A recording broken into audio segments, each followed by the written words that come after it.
The collapse of Sears wasn't an accident. It was planned, slowly. And what happened next shocked an entire nation. When people talk about great American retail giants, one name stands above almost all: Sears. For more than a century, Sears wasn't just a store. It was a destination, a symbol, a part of everyday life. Generations grew up flipping through its giant catalogs, circling toys, clothes, and appliances they dreamed of owning. Sears shaped how America shopped. But behind the scenes, the same strength that built the empire would one day play a role in its downfall. The story begins in the late 1800s with Richard Sears, a young railroad agent who discovered he had a gift for selling. What started as a simple mail-order watch business quickly grew into something bigger. Sears realized that Americans living far from big cities struggled to get what they needed. So with his partner, Alva Roebuck, he turned a small catalog into a marketplace for the entire nation. People could suddenly buy farm tools, dresses, furniture, kitchenware, even prefabricated houses, all mailed to their doorstep. This was revolutionary. In a country where travel was slow and distances were wide, Sears became the bridge that connected millions. As America expanded, so did Sears. By the mid-1900s, the company was everywhere. Their catalogs were so iconic that some families kept them for years. Their stores became massive, multi-level buildings filled with everything from clothing to refrigerators. Their brands Kenmore, Craftsman, Die Hard were trusted like family names. Sears didn't just rise, it dominated. For decades, no one came close to their influence. But every empire faces a turning point. The early signs of trouble weren't obvious at first. Sears was successful, powerful, and comfortable. But comfort can be dangerous. While the world was changing, Sears held tightly to its old ways. Other companies began innovating, and new competitors emerged with sharper, more modern ideas. Walmart stepped in with a focus on low prices and lean operations. Target arrived with stylish, affordable products that attracted younger shoppers. And then Amazon rewrote the rules entirely with online shopping, fast delivery, and unmatched convenience. These companies weren't just building stores, they were designing the future.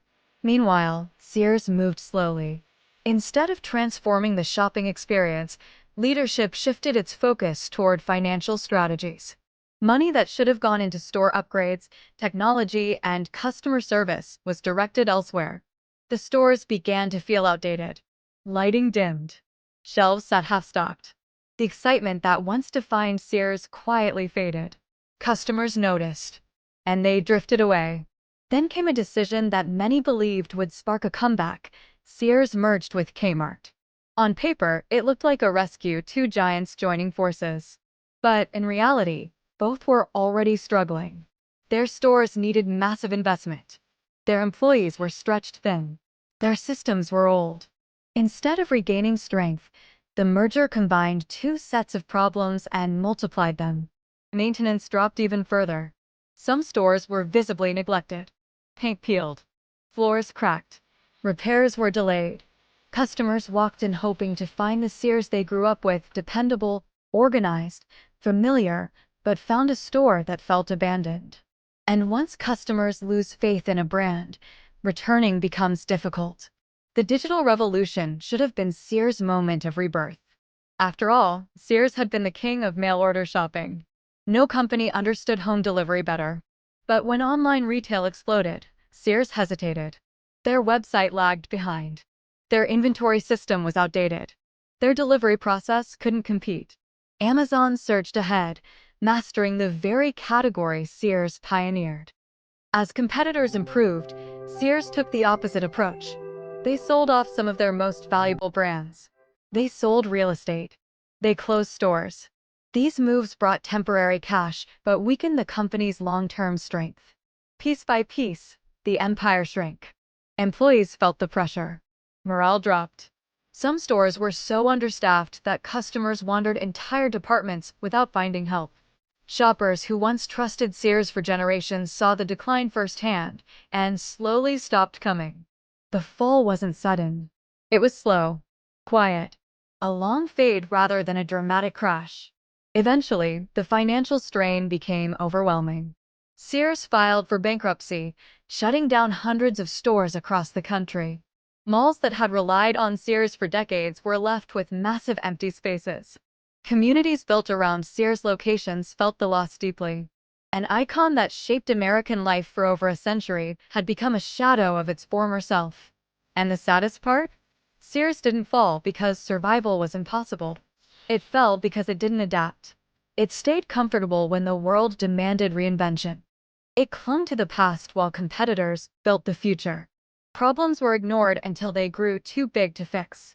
The rise and fall of Sears carries a powerful lesson.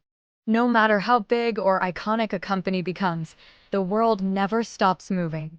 Innovation never slows. And comfort, if left unchecked, can be the first step toward collapse. Sears began with bold ideas and a desire to bring the world closer to customers who couldn't reach it. But in the end, the company that once transformed shopping couldn't transform itself. A giant rose. A giant fell. And in its fall, it left behind one of the most unforgettable lessons in business history, that even the strongest brands can crumble in plain sight if they stop fighting for the future. This was the rise and fall of Sears. Subscribe for more true business stories.